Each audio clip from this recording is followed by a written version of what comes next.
సురక్షితమైనటువంటి తాగునీరు, శుభ్రమైన రోడ్లు మనం దూరం చేశాం. వాటి పర్యవసానం ఇప్పుడు అనుభవిస్తున్నాం.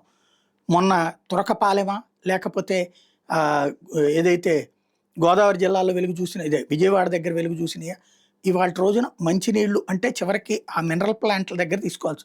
ఆ మినరల్ ప్లాంట్‌లో కూడా భూగర్భ జలాలను తీసి శుద్ధి చేశామని ఇస్తున్నాయి. వాటిట్లో కూడా ఈకోలీస్ ఉన్నాయని వీళ్ళే చెప్తున్నారు. అంటే సురక్షితమైన నీరు ఎక్కడ అంటే ఎతుక్కోవాలి. దాని కారణంగా శరీరాలు నాశనం అవుతున్నాయి. అట్లాగే ఇవాల్టి రోజున ఉన్నటువంటి పరిస్థితులతో మదనపల్లెలో ఇప్పుడు దాదాపుగా ఏటా 500కి పైగా బలవన్మరణాలు జరుగుతున్నాయట. జాతీయ రాష్ట్ర సగటు కంటే ఎక్కువ. ఆర్థిక వ్యక్తిగత సమస్యలతోనే కొందరు క్షణికావేశంలో మరికొందరు ఆత్మహత్య చేసుకుంటున్నారట. మదనపల్లిలో 4.5 ఏళ్లలో 2021లో 168 మంది చచ్చిపోయారు. 22లో 156, 23లో 140, 24లో 142, 25లో 140 సెప్టెంబర్ వరకే అంతమంది చనిపోతున్నారు.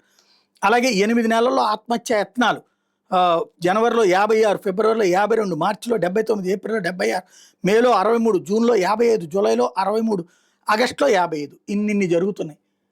ఏం జరుగుతున్నది? అట్లాంటి వాటిట్లో ప్రభుత్వం బాధ్యత లేదంటే అది వ్యక్తిగత ఇష్యూస్ అంటారు. కానీ ఒకే ఏరియాలో ఇట్లా జరుగుతున్నదంటే అక్కడ వాతావరణ అంటే వాళ్ళకి ఉపాధులు లేకపోవడం, ఉద్యోగాలు లేకపోవడం, 24 గంటలు ఇవే ఆలోచిస్తూ ఉండటమో జరుగుతుంది. దీని మీద ప్రభుత్వాలు సీరియస్‌గా దృష్టి పెట్టాల్సినటువంటి అవసరం ఉంది.